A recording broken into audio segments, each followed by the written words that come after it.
Y le hago llegar un saludo muy cordial a quienes se han reunido en la ciudad de Rosario para tratar, bajo la advocación del nombre del Che, los problemas de la unidad latinoamericana y de la independencia del continente. Para ellos les hago llegar mi saludo personal. La Fundación de Prensa Latina, en su momento, fue un gran desafío periodístico y hasta empresario. En realidad, Prensa Latina fue la segunda tentativa de tener una agencia noticiosa independiente en América Latina. La anterior había durado poco, 3 años. Fue la Agencia Latina, creada durante el gobierno de Perón en el año 1952, que terminó su actividad con la caída del gobierno de Perón en 1955. Esa fue la primera tentativa de corta duración, como digo, pero que dejó una secuela en el sentido de que era necesario disponer de medios de comunicación de noticias internacionales que fueran independientes de los grandes grupos monopólicos de la transmisión de noticias que estaban en Estados Unidos y en Gran Bretaña.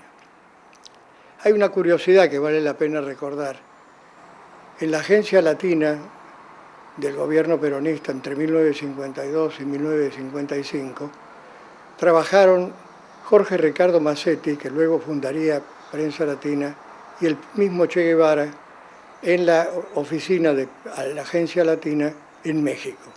Incluso el nombre, Agencia Latina fue la primera, Prensa Latina fue la siguiente, indica que hay un nexo, una vinculación que efectivamente se concretó tanto en el impulso inicial como en la, en la convicción de que había que hacer un esfuerzo en el campo de la información, porque ese esfuerzo estaría recompensado por la comprensión de los procesos políticos que se vivieron en ambos países.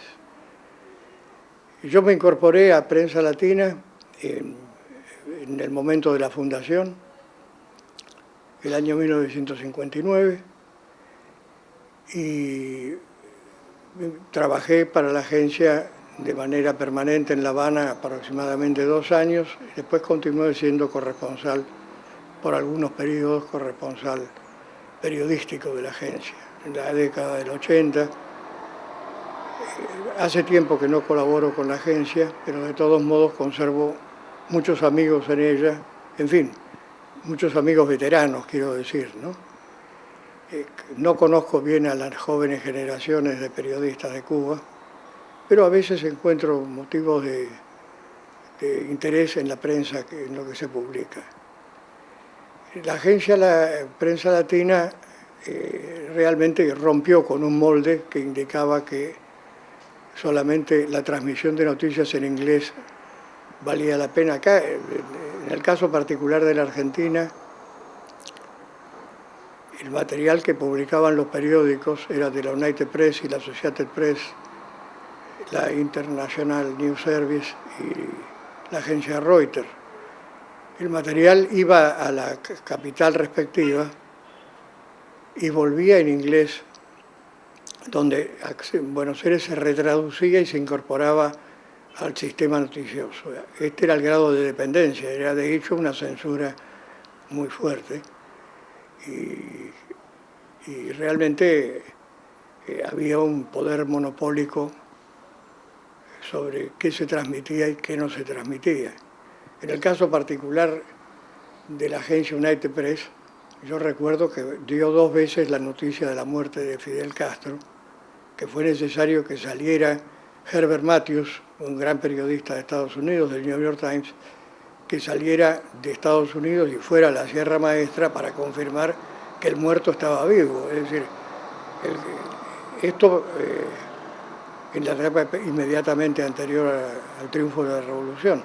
Pero eso terminó de convencerlos a los líderes de la Revolución, comenzando por el propio Fidel Castro, de que había que tener algún sistema de comunicación que fuera independiente y que reflejara la realidad latinoamericana del modo que no lo podían hacer las agencias norteamericanas y británicas, ¿no? Con la aparición de Prensa Latina se produjeron varias cosas interesantes. Hubo un reconocimiento de que surgía alguien capaz de competir en rapidez, en precisión, y los grandes diarios de América Latina, más allá de que no profesaban la ideología de la revolución, sin embargo compraron los servicios. El Nacional de Caracas, por ejemplo, fue un abonado, Clarín de Buenos Aires fue abonado también al servicio, los diarios de México. Eso era un reconocimiento no de, digamos, de solidaridad política, sino de reconocimiento profesional, de que esta agencia había creado un sistema de transmisión de información y de recolección de información que los otros no podían darle. Me refiero a los años del 59 de la fundación hasta el 65, 66, que es el periodo que conozco mejor. Entraba el servicio de Prensa Latina en la pauta de los grandes medios periodísticos. Sí, yo creo que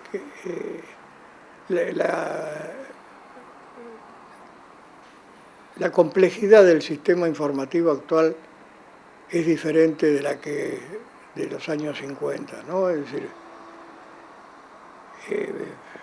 evidentemente estamos pasando del periodismo que todavía existe al periodismo digital, de manera que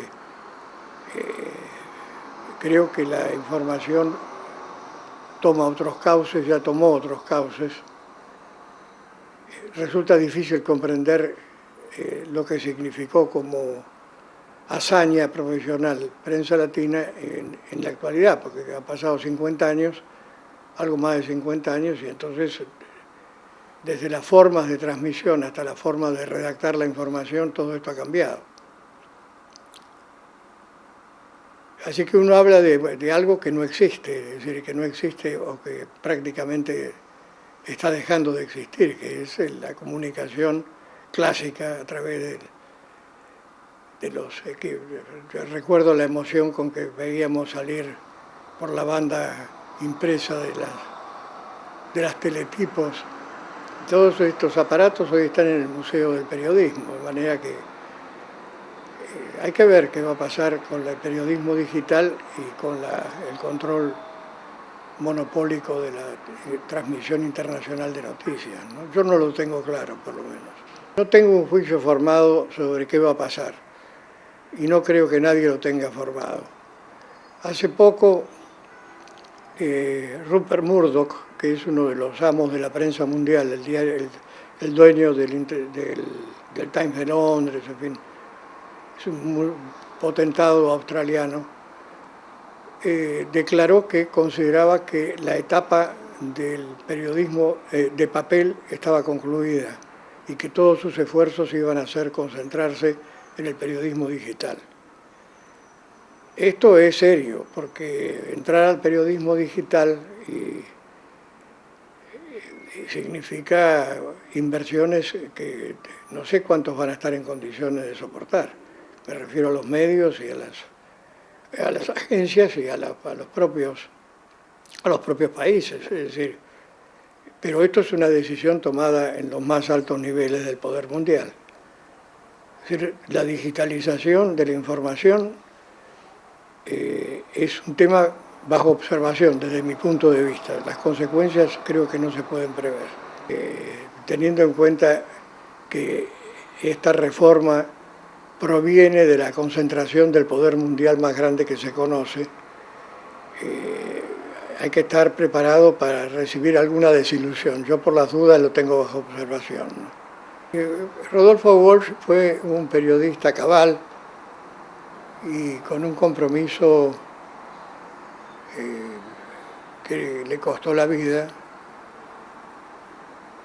y dejó un ejercicio profesional muy ejemplar. Él fue un precursor del nuevo periodismo, como lo reconocemos todos los que hemos compartido con él etapas de trabajo o simplemente desde afuera. En mi caso yo fui muy amigo de él, justamente cuando estuvimos por Prensa Latina organizando la agencia en La Habana, vivíamos en el mismo piso, de manera que conozco bien lo que la seriedad con que Rodolfo se embarcó en ese proyecto, que era el de la agencia noticiosa. Creo que ha dejado una marca indeleble, ¿no?, en la historia del periodismo latinoamericano, no solamente en el argentino, y sigue siendo un ejemplo de dedicación y de sacrificio personal, sin jactancia, con la modestia que lo caracterizaba, logró dejarle esa marca impresa al periodismo argentino y latinoamericano. Es decir, creo que el ejercicio de la profesión va a seguir siendo difícil. Está asociado con la crisis de los países. En los países que están en mayor crisis, la información cuesta más la vida con más frecuencia. Esto es un hecho, ¿no?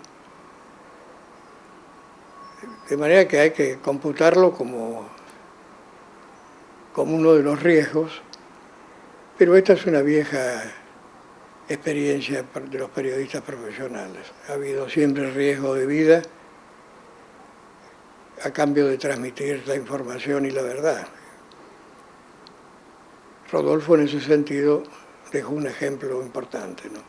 Bueno, creo que Cuba está haciendo una adaptación a la realidad de la que estamos hablando, es decir, que se registra en los medios de comunicación, lo acabamos de analizar, y en el resto, bueno, creo que la experiencia revolucionaria de Cuba